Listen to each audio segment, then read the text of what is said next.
हे special special दरवळ केशर लागीर भन्नाट ग्वाडीन उन उन वटातून गुलाबी धांडल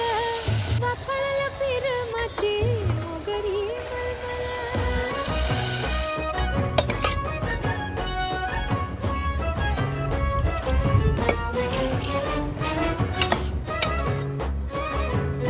हेल्दी चिकन सूप समशेरी आता फक्त 10 मिनिट्स मध्ये होणार आहे.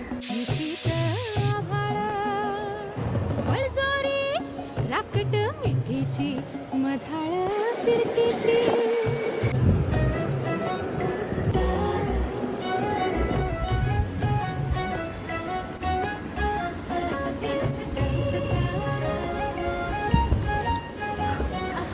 पर हेल्दी टपोर टोळ्याची चांद